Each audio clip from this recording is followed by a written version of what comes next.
Bonjour Aurore Demont, vous êtes la présidente du Figaro Média. On est content de vous recevoir ce matin. On va évoquer avec vous ensemble justement comment vous travaillez les nouveaux formats au Figaro. Et puis Hicham Berrada, vous êtes General Manager d'eBuzzing Kids. On ne dit plus eBuzzing puisque vous êtes récemment marié avec Tids, qui est un acteur de la programmatique. Félicitations. Et puis, Laurent-Éric Lelay n'est pas avec nous ce matin, le président de TF1 Publicité. En revanche, il a souhaité être présent parmi nous d'une autre façon, plus interactive. On va le retrouver tout de suite sur une vidéo. Il va nous exposer justement sa vision des nouveaux formats chez TF1. On l'écoute tout de suite. On lance la vidéo.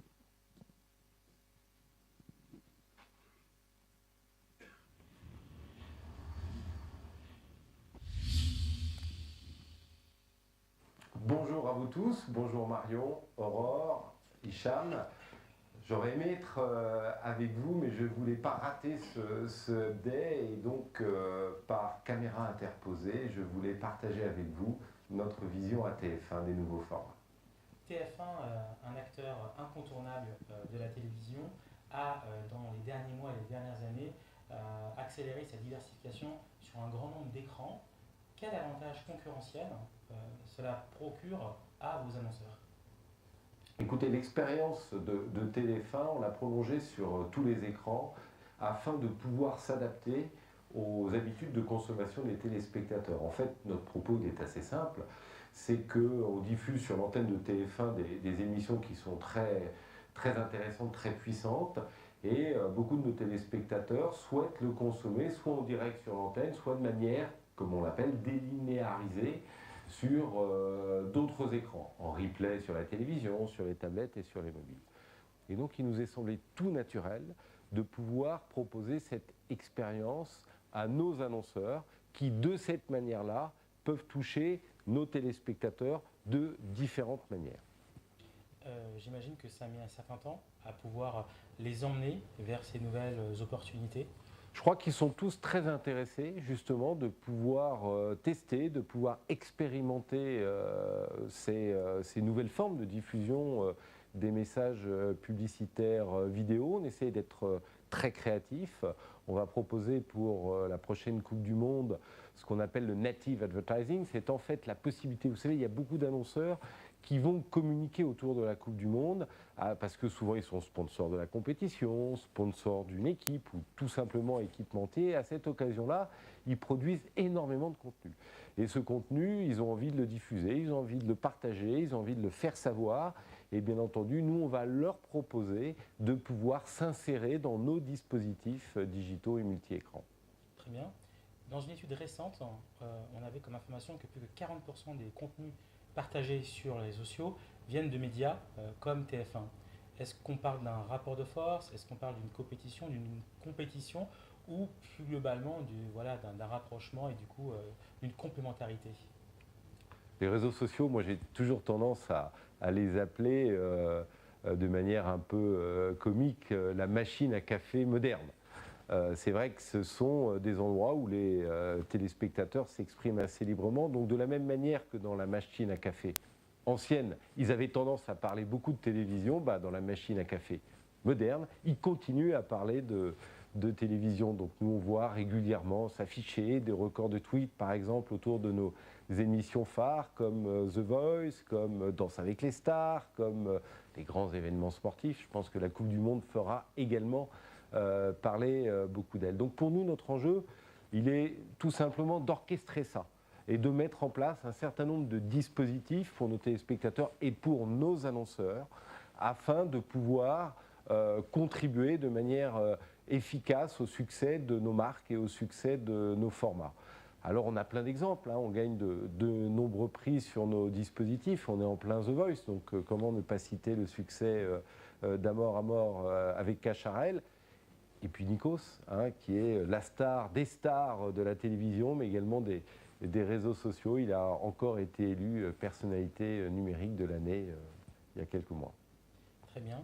Donc le grand rendez-vous du démarrage de ces dispositifs un petit peu innovants autour de la Coupe du Monde, donc ça va être début juin qu'on va retrouver un peu ça.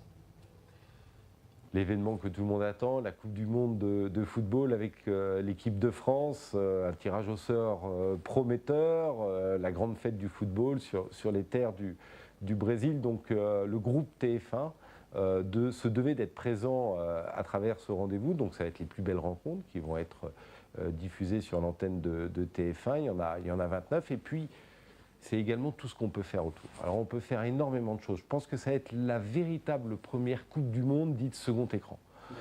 Dans le second écran, nous, notre idée, c'est d'essayer de proposer une expérimentation un petit peu différente. Il ne faut pas oublier que le sport, c'est quelque chose qu'on regarde en direct.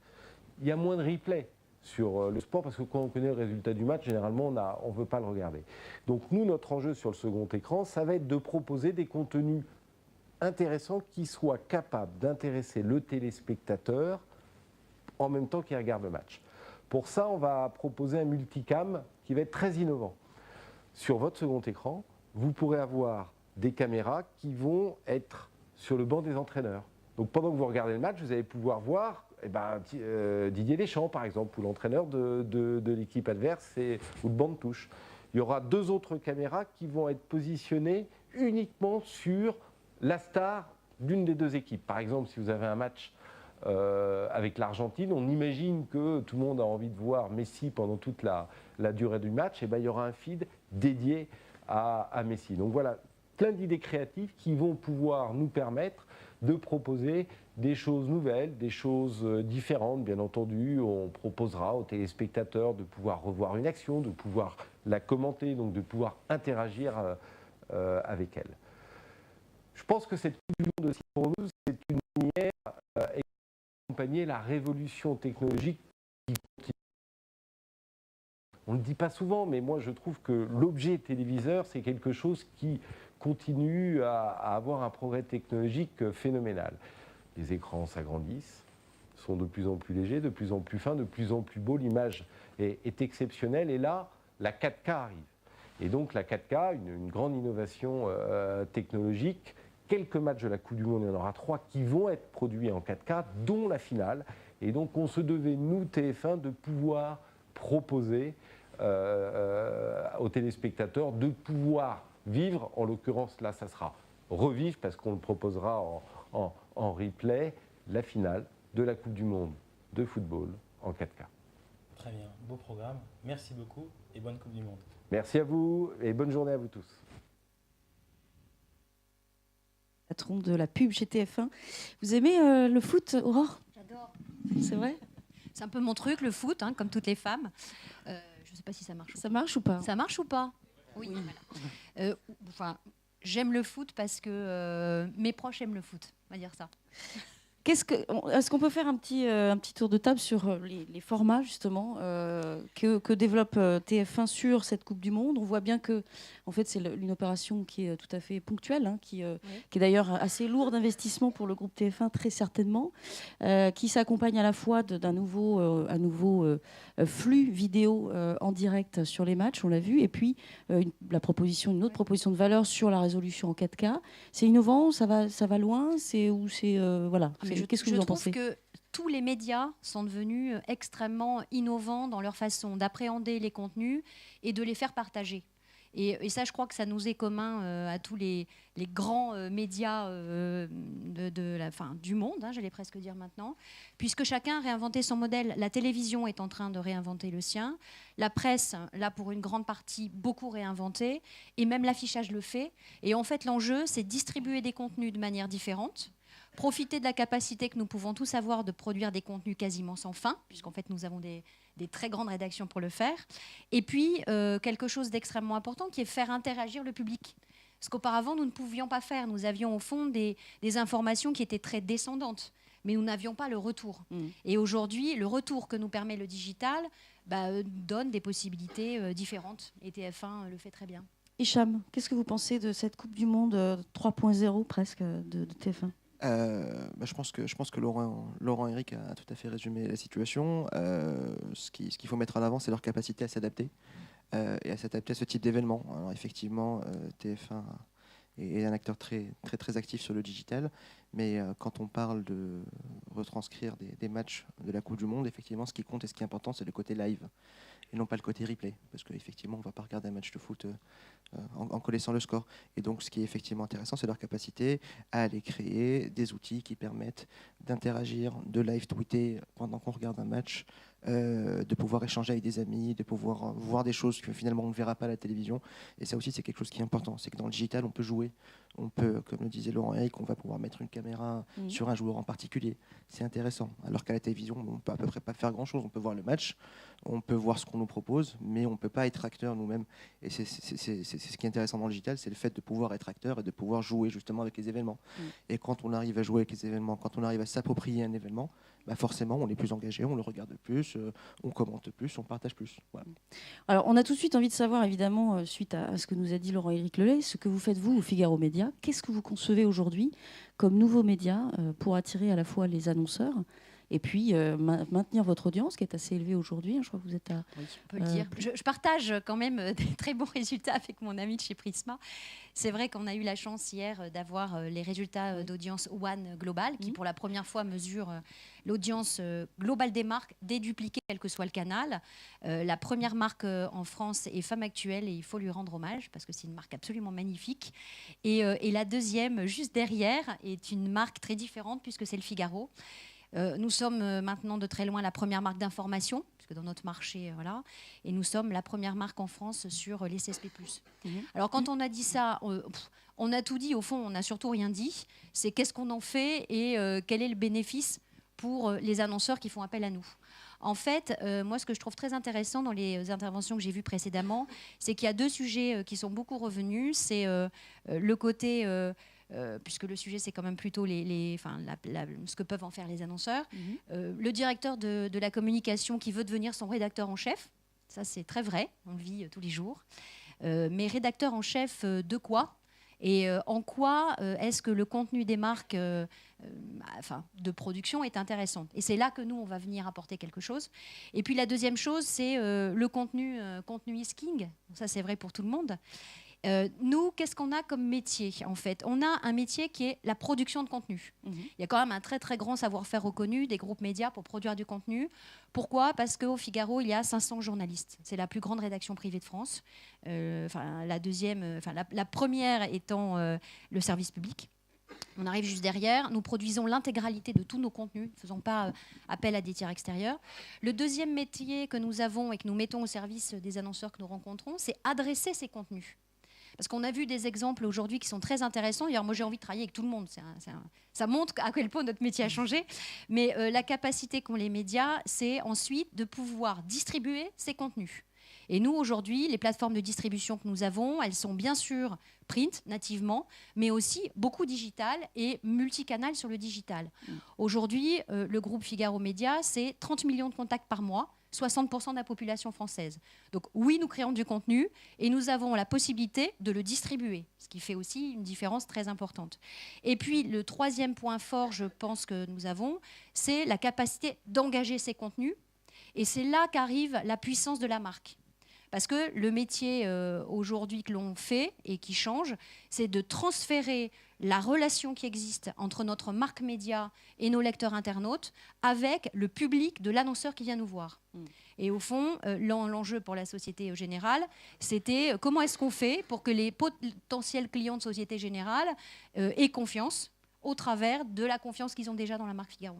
Oui, il y a une caution de marque finalement que vous et un lien, et une capacité aussi à faire agir. Donc, ce n'est pas tellement des nouveaux formats, ce sont des nouvelles mises en scène et c'est de la coproduction. Si on parle de la Société Générale, après on redonne la parole à Hicham. Expliquez-nous quel a été le dispositif. Alors, je ne sais pas si on peut juste revenir peut-être sur la slide que je voyais sur le dispositif. En fait, ce qui est intéressant, c'est le problème qu'avait la Société Générale. Pourquoi ils sont venus nous voir ? D'abord, c'était un pitch, donc c'est intéressant, parce qu'on voit qu'on est aussi en mode agence finalement.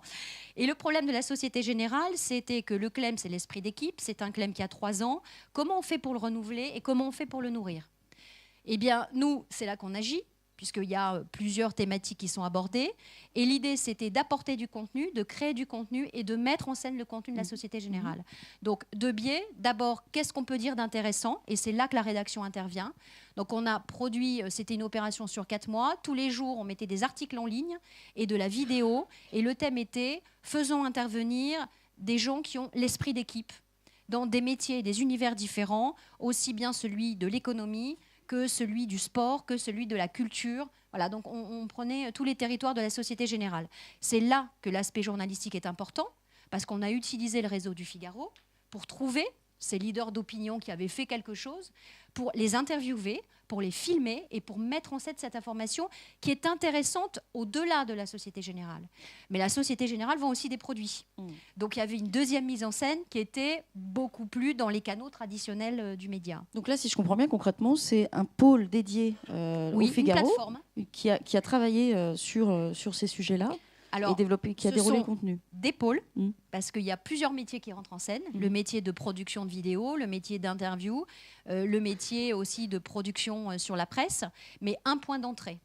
Et puis une très grande collaboration avec effectivement un directeur de la com qui était devenu rédacteur en chef du projet pour créer une plateforme dédiée et quelque part un portail Société Générale asilé au sein du portail Figaro. Portail Figaro. Hicham, un petit mot là sur une campagne comme celle-ci. Comment est-ce que vous, en tant qu'ad network, vous percevez cette puissance d'audience que les annonceurs viennent chercher au Figaro? Alors, nous, on a une phrase qu'on répète souvent chez nous, c'est « The content is king and the distribution is queen ». C'est-à-dire que pour nous, effectivement, le contenu est extrêmement important, mais un contenu important nécessite d'avoir une distribution qui soit une distribution de qualité pour que justement ce contenu puisse être visible, qu'il puisse être lu, vu, partagé, commenté, etc.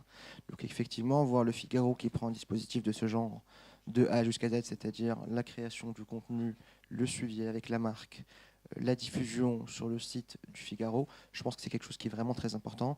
Et une marque aujourd'hui, quand elle travaille des dispositifs de ce genre, elle ne peut pas se permettre de faire créer un contenu d'une part et de l'autre côté se dire bon, on va espérer que ça va marcher tout seul. Donc effectivement, ça nous paraît extrêmement important. Alors nous, chez eBuzzing, on a une vision un peu différente puisque nous, on n'est pas média aujourd'hui. Donc on est de l'autre côté de la barrière. Aujourd'hui, eBuzzing and Tids, on a pour métier de pouvoir permettre aux marques de diffuser leur contenu vidéo dans le monde entier, dans différents environnements, que ce soit sur des environnements sociaux, donc sur Facebook, Twitter, dans des blogs, etc., ou que ce soit dans des environnements plutôt marques médias. En vulgarisant, on dit souvent de vous que vous êtes le Criteo de la vidéo. Alors c'est une belle comparaison et on en est ravis. Et puis ça s'explique principalement par notre côté et notre ADN qui est très techno. Aujourd'hui, sur 300 personnes chez eBuzzing, on a plus de 100 personnes qui sont dédiées à la R&D. Et l'idée de la fusion avec Tids, c'était effectivement de pouvoir avoir une puissance technologique encore plus importante. Parce qu'aujourd'hui, eBuzzing and Tids, on intervient à plusieurs niveaux. On intervient du côté annonceur, agence, en leur fournissant une technologie d'ad serving qui leur permet de gérer justement la diffusion des vidéos. On propose et on a créé le premier SSP au monde qui est principalement axé sur les formats vidéo outstream, même s'il ne fait pas que de l'outstream, mais il est principalement axé sur les formats outstream. On équipe aujourd'hui à peu près les 10-15 plus grands médias dans le monde entier, que ce soit le New York Times, que ce soit le Nikkei au Japon, The Guardian et d'autres acteurs en France, le Figaro sur une partie de la techno, etc.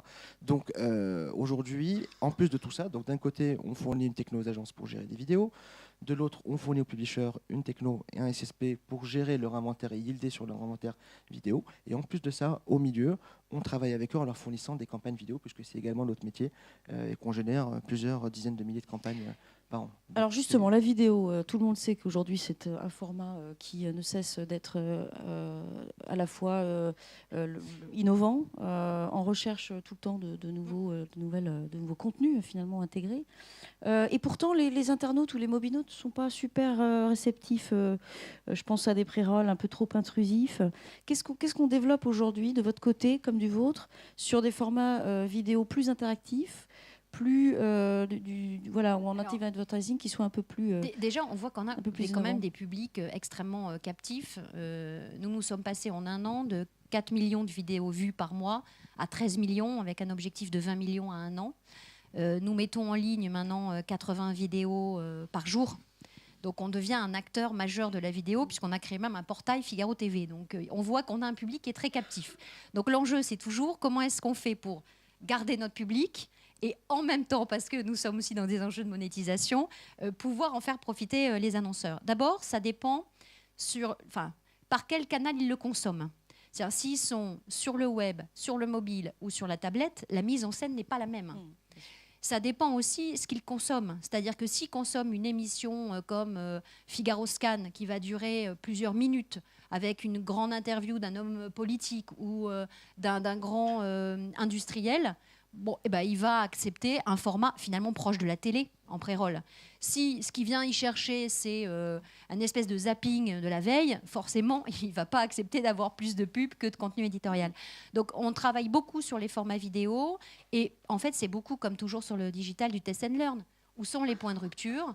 On voit qu'ils sont à la fois sur les canaux, en termes de consommation par canal, donc web, mobile ou tablette, et puis par thématique. Donc en fait, on segmente, nous, notre vidéo, ce que nous sommes en train de faire, et la data va nous y aider, par thématique pour pouvoir proposer justement des intégrations différentes par format. Une petite question sur la standardisation de la vidéo aujourd'hui. Il semblerait que Vine ou Instagram, qui fournissent eux aussi des standards de vidéo à moins de 15 secondes, soient un format cohérent pour les annonceurs. C'est comme ça que c'est fixé cette durée finalement. Est-ce qu'aujourd'hui, sur du pré-roll, in-stream ou out-stream, on a une standardisation en France ou en Europe, ou même ailleurs, peut-être aux États-Unis, vous le savez sans doute, sur le marché américain aussi. Voilà. Quid du format? Est-ce qu'il y a des formats types aujourd'hui qui fonctionnent, ou est-ce qu'il faut faire évoluer un peu les durées? Une petite précision, nous aujourd'hui, on est donc chez eBuzzing Analytics, on est vraiment spécialisé dans la vidéo. On ne fait que de la vidéo, c'est notre métier à 100%. Et aujourd'hui, nous, on aime diviser le marché de la vidéo en deux parties. Une partie qu'on appelle in-stream, donc avec des pré-rolls, où avant de proposer une vidéo publicitaire, il faut qu'il y ait un contenu vidéo avant. Et donc ça, c'est le métier du Figaro, par exemple, et d'autres acteurs. Et qui viennent en complémentarité de ce qu'on fait nous chez eBuzzing, à savoir on travaille principalement des formats outstream, à savoir des formats qui vivent par eux-mêmes et qui n'ont pas besoin d'un contenu justement vidéo avant pour exister. Si on reprend les chiffres de Comscore, aujourd'hui la consommation vidéo internet dans le monde se fait environ à 50% sur l'instream et 50% sur l'outstream. C'est pour ça qu'on est complémentaire avec un bon nombre d'acteurs. Et alors, c'est une bonne idée d'avoir évoqué le format Vine et Instagram, puisqu'il y a à peu près un an, on a lancé la première campagne monde avec des formats Vine qu'on a travaillé avec Blizzard et le groupe M, où en fait, à l'origine, les vidéos qui étaient créées dans Vine et les vidéos qui étaient créées dans Instagram restaient principalement hébergées dans les applications mères, à savoir Vine, Instagram. Or, ce qu'on a remarqué, c'est qu'effectivement, il y avait de plus en plus de vidéos très sympas, de vidéos de qualité, et que ces vidéos, malheureusement, elles n'étaient pas diffusées à l'extérieur. Donc, on a pris l'initiative chez eBuzzing de créer un format qui permette justement à ces marques de pouvoir diffuser tout ce contenu Vine et Instagram dans des players eBuzzing, mais exporté sur plein d'autres sites, avec deux avantages. Le premier, c'est de pouvoir effectivement montrer ce contenu-là, montrer cette vidéo. Et la deuxième chose, c'est que ça permettait également d'avoir des gens qui venaient directement s'inscrire sur les applications mères, à savoir Vine, Instagram. Et donc, pour reprendre votre question, aujourd'hui, sur la partie outstream, la réalité, c'est qu'il n'y a pas vraiment de format standard. Pourquoi ? Parce que les gens consomment, on est sur des modèles où les gens vont consommer volontairement la vidéo. C'est-à-dire que les gens vont cliquer pour aller regarder une vidéo. Et ensuite, ce qui se passe, c'est que tout dépend des environnements où on va distribuer la vidéo. Quand on va travailler avec des marques médias, effectivement, on ne va pas aller distribuer une vidéo de 2 minutes 20, parce que ça ne marchera pas, parce que les gens n'auront pas envie de voir ce genre de contenu-là. Par contre, quand on va travailler dans des environnements sociaux, on va pouvoir travailler sur des formats extrêmement longs. Ça peut être du 1 minute 20, 1 minute 30, 2 minutes. Tout à l'heure, avec Vice, on a repris la superbe campagne Ibis. Donc, la campagne Ibis, c'est nous qui l'avons distribuée dans plus de 6 pays dans le monde. Et c'est une vidéo qui faisait plus d'une minute parce que le contenu était bon, parce que les gens ont décidé volontairement d'aller consommer ce contenu. Et à partir du moment où on décide volontairement de le consommer, on est capable d'aller jusqu'à la fin, on est capable de leur proposer une vidéo longue. Aujourd'hui, on parle beaucoup de brand content. Les marques travaillent de plus en plus ce genre de format. Et quand on veut raconter une histoire, quand on veut faire du branded content et raconter une histoire et engager les gens, on ne peut pas raconter une histoire en 20 secondes. On ne peut pas raconter l'histoire en 6 secondes. Donc il faut un petit peu de temps. Ibis, si on le raconte en 20 secondes, c'est compliqué. Par contre, Ibis, sur 1 minute 30, ça s'explique correctement. Donc il faut qu'on puisse proposer à ces annonceurs des formats qui puissent être diffusables sur des formats longs. Mais si on regarde un petit peu l'avenir, là, puisque l'idée c'est quand même d'essayer d'évoquer des pistes, des pistes d'avenir, on parle beaucoup du do-it-yourself sur des applications qui seront, et notamment sur des vidéos qui seront produites par les utilisateurs eux-mêmes. Ça engage d'autant plus les communautés. Aujourd'hui, on n'a pas forcément envie de consommer comme on consommait hier la vidéo en mettant les choses dans la bouche et point barre. Aujourd'hui, c'est sans doute les applications de nouvelles générations qui vont permettre à vos lecteurs ou à vos cibles, à vous, de pouvoir s'exprimer d'une façon ou d'une autre et du coup de s'engager. Comment est-ce qu'on fera avec des vidéos qui seront demain complètement autoproduites, auto-buzzées, auto-viralisées par les utilisateurs eux-mêmes?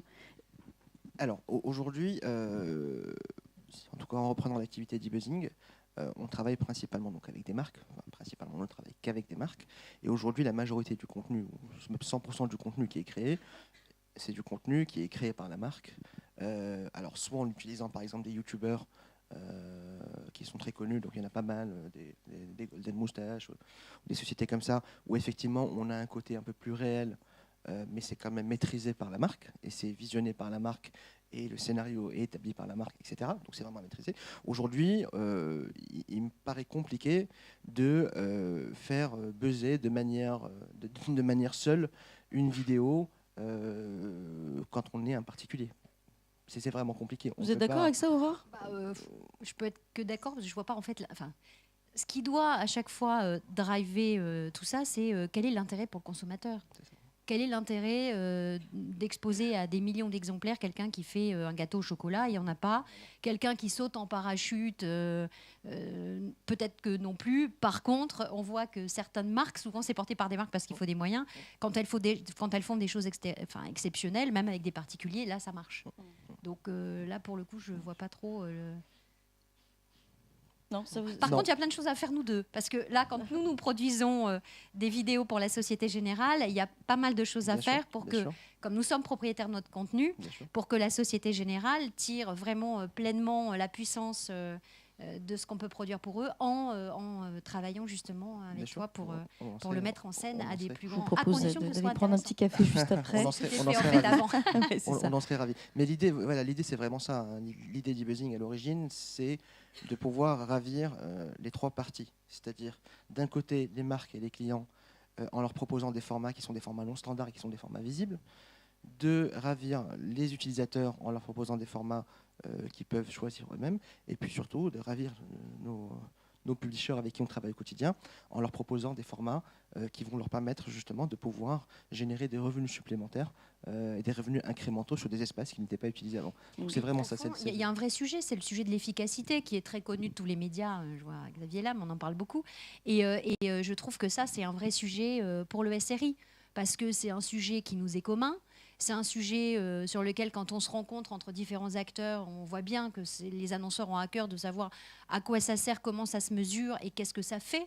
Et finalement, le média Internet, c'est un média magique et c'est aussi un média jeune qui a, je pense, beaucoup à apprendre d'autres grands acteurs. On voyait tout à l'heure Laurent Éric, mais voilà, je crois que le vrai sujet, c'est l'efficacité en fait, de la vidéo et du coup, quel format fait quoi ? Comment ça se mesure? Qu'est-ce qu'on doit en tirer comme leçon? Et ça, c'est un travail que l'on peut faire en commun, parce que notre objectif à nous tous, c'est que ça marche.